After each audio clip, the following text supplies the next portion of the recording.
Y lo sumamos a la charla a Iván Sasovsky, tributarista, que vamos a estar hablando del tema que nos preocupa del monotributo, este aumento del monotributo que tomó a todo el mundo por sorpresa porque lo hicieron retroactivo al 1 de enero. ¿Qué tal, Iván? ¿Qué tal? ¿Cómo estás, Juan? Bien, todo bien.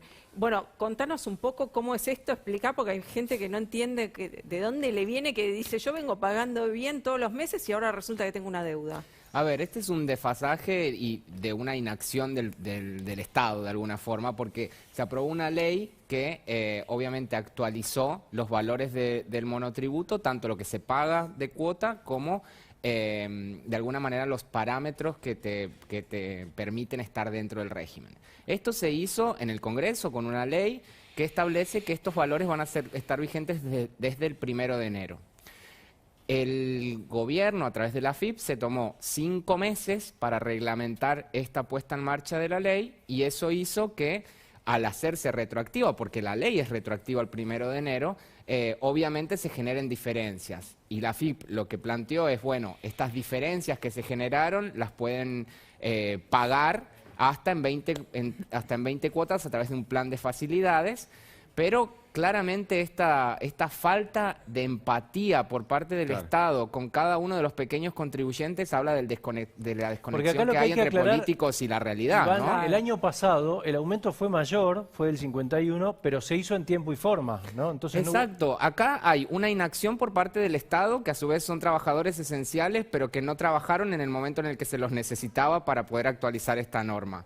Por otra parte, hay un nivel de cinismo muy fuerte, dado que, recordemos que el mayor cliente de los monotributistas en cantidad es el propio Estado, que es la forma de tener empleados no registrados dentro del sistema. Cada diputado debe tener como 10 monotributistas con contratos de prestación de servicios. 20 es el o 20, la verdad es que desconozco, pero sí todos sabemos cómo funciona el sistema y el nivel de cinismo, dado que digamos, el Estado parece tener recursos ilimitados, que no es así, y no están pensando en el pequeño contribuyente que tiene que cerrar su negocio a partir de la falta de vacunas o la falta de un plan de acción estatal, ¿no? Entonces, y ahora el gobierno, bueno, frente a la polémica, decidieron dar plan de cuotas, pero con interés.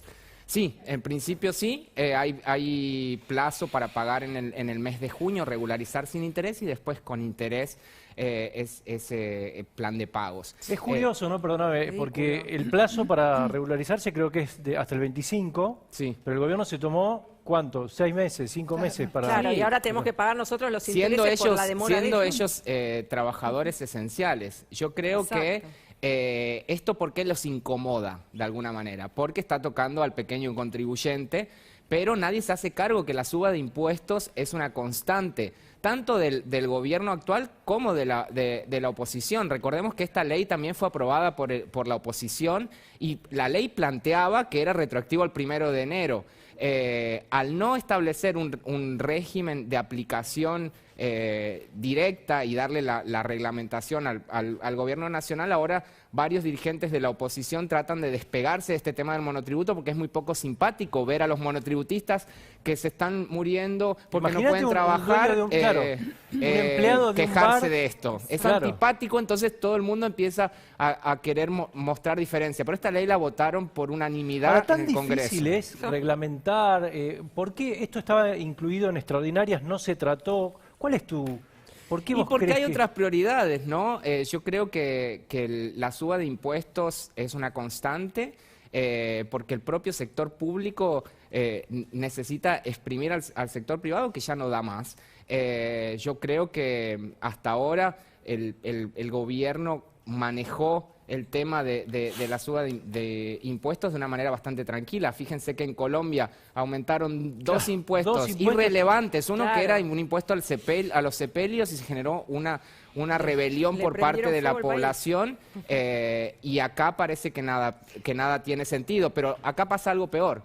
Por cada decisión de este tipo se genera mayor informalidad. Entonces, los pocos contribuyentes que están dentro del sistema presos se van convirtiendo cada vez en supercontribuyentes hasta que terminan cerrando y los efectos de cada decisión relacionada con la suba de impuestos tienen una secuela, ya que estamos hablando de esos términos, en esos términos mucho más prolongada de lo que se cree, porque obviamente ahuyentan la inversión y generan esta situación de inseguridad jurídica. Es decir, yo vengo pagando los impuestos o el monotributo mensualmente, creyendo que estoy cumpliendo con mis obligaciones y de repente me aparece una deuda por la falta de trabajo del organismo para el cual está, digamos, está encargado de esta acción, ¿no? Y encima las categorías tampoco se actualizaron, ¿no? Con lo cual una persona pasa de categoría porque está facturando más, pero en realidad factura más por la inflación, no porque sea... Es que la inflación es el elemento distorsivo de todo el sistema tributario. Vos podés tener un sistema tributario hermoso, tenés inflación, nada de eso sirve. Por lo tanto,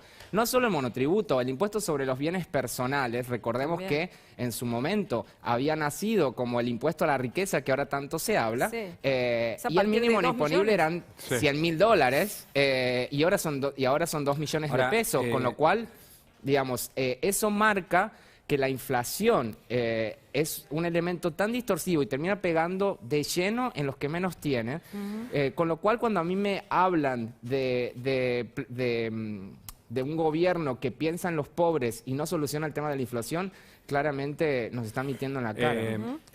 Quería preguntarte, en sentido práctico, la liquidación del monotributo no es anual. ¿Cómo va a funcionar el pago del desfasaje? Porque ahora efectivamente la ley está aprobada, pero hay quienes van a estar por encima de la facturación con respecto a las categorías anteriores. Pero digo, ¿el balance no es anual para la aplicación de los nuevos montos? Hay dos cosas para que la gente entienda. El monotributo es un régimen de pago simplificado de una cuota mensual. Lo que pasa es que vos tenés que, para saber si estás dentro de esta categoría de pequeño contribuyente o fuera, tenés que anualizar y ver cuánto son tus ingresos anuales, pero el pago del monotributo es mensual.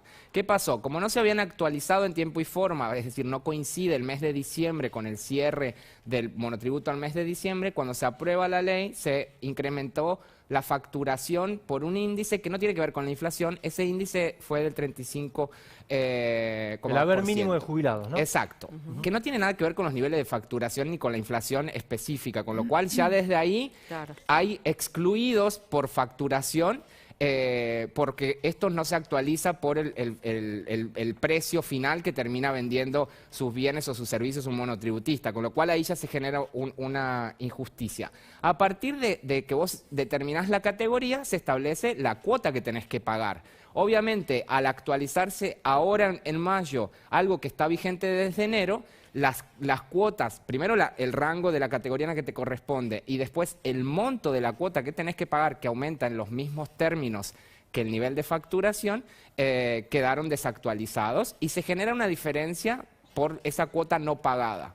Pero a ver, si había algo sencillo en nuestro sistema tributario, o al menos lo poco que quedaba era el monotributo, y lo acaban de romper. Crearon un régimen para justamente los que habían quedado excluidos del régimen, es decir, que habían facturado por encima de sus ingresos, para que puedan pasar más de una forma menos brusca al régimen general. Pero también lo hacen retroactivo a enero, con lo cual todas las personas que hayan quedado excluidas van a tener que pagar para poder ingresar al régimen. El sistema tributario argentino, en vez de abrirse y tratar de traer nuevos contribuyentes, pone repelente para la formalidad en todos sus ámbitos. Te quiero preguntar en un ratito, porque cuando uno le pregunta a un empresario, dice Argentina tiene la presión tributaria más alta del mundo. Cuando le pregunta a alguien del gobierno o afín, dice no, fíjense, los países escandinavos. Quiero ver si podemos aclarar eso, pero lo quiero despedir a Carlos Regazzoni. Gracias, Carlos, por estar con nosotros. No, un gusto, por favor. Gracias. Te había quedado una pregunta. Vos, Mariana, le querías hacer una pregunta también. Sí, no, ¿qué pasa si yo soy monotributista y después de toda esta crisis en pandemia no tengo quizás el dinero para poder pagar todas estas deudas que de repente me aparecen? A ver. ¿Hay sanciones? ¿Qué es lo que sucede con la gente que está en crisis y no puede pagar? La gente que está en crisis y no puede pagar, recordemos que ningún impuesto fue prorrogado en tiempo y forma para justamente hacer frente a los que están afectados por esta crisis económica generada por la pandemia, ¿no? Obviamente que se genera una situación de deuda y en muchos casos se generan multas también porque esa situación de no poder afrontar el pago en tiempo y forma del monotributo te puede hacer excluirte por parte del fisco de manera unilateral, es decir, el fisco Decide. de oficio te excluye, con lo cual eso genera multas y sanciones por no haber cumplido en tiempo y forma. Claro. Obviamente que esta situación se revierte con el pago y por eso es que ahora plantearon un plan de pagos hasta en 20 cuotas. Pero con intereses. Sí, sí, sí. O sea, la regularización sin interés es hasta el mes de junio, durante el mes de junio. Pero claramente el monotributo dejó de ser un régimen que de alguna manera todos querían estar porque te permitía a vos formalizar tus ventas, cobrar con medios de pago como Claro. electrónicos y de alguna forma facilitar al cliente la prestación de servicios. A partir de estas cuestiones se termina cayendo en la informalidad y empezamos de nuevo en Fíjate este problema. eso, Iván, atención a la nota que viene porque tiene que ver con esto. Muchos empresarios, pymes, pequeños, grandes, están pensando en ir a otros destinos, en parte por la cuestión impositiva. ¿La Argentina es un país con alta carga impositiva o no tanto?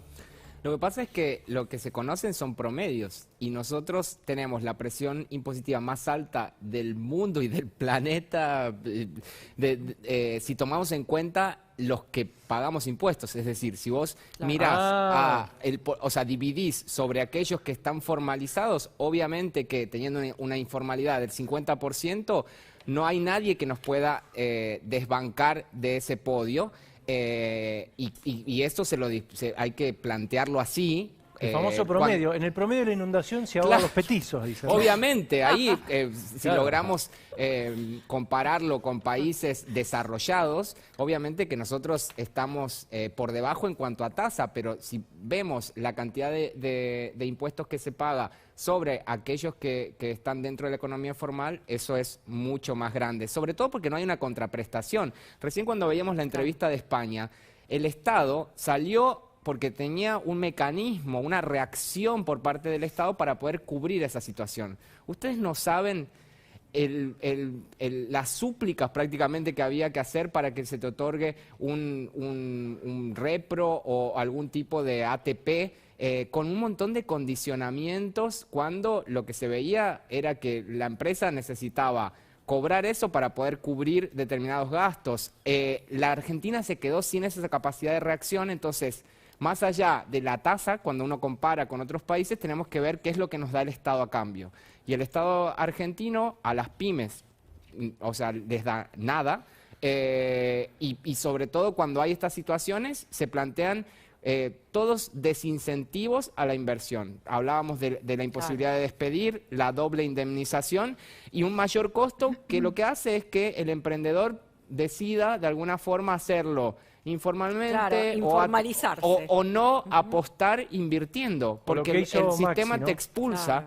te expulsa de manera directa y de manera indirecta, porque todos los dirigentes y políticos que hablan sobre que no quieren pagar impuestos o que uno no quiere ser solidario en esta situación, claramente van socavando la confianza del inversor y ahuyentándolo. ¿Son cada vez menos los que tienen que sostener a todo el sistema o se mantienen estables? Sí, eso se nota.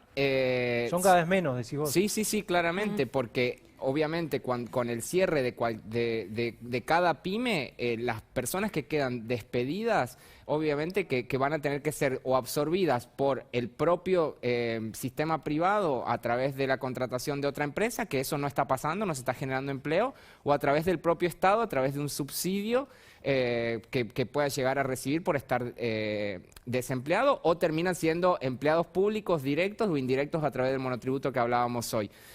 La verdad es que el sector privado se va achicando, lo que planteaban también recién cuando hablábamos con el móvil o la llamada con España, es que lo que se están yendo son empresarios. Es decir, esa gente que se va con 300.000 euros, seguramente acá Son inversiones tenga que se su pierden. negocio y que decida llevar esa inversión para poder hacerla afuera, obviamente que se está perdiendo la Argentina de Sí, generar sí, no ese es un empleo. monotributo, no es como si nos fuéramos Mariana.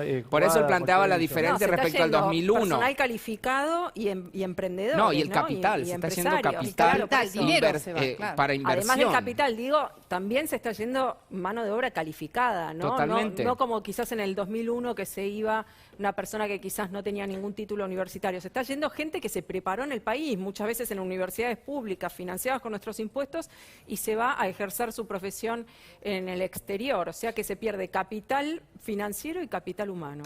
Así es. Tremendo. Iván, muchísimas gracias. Muchas gracias por la invitación.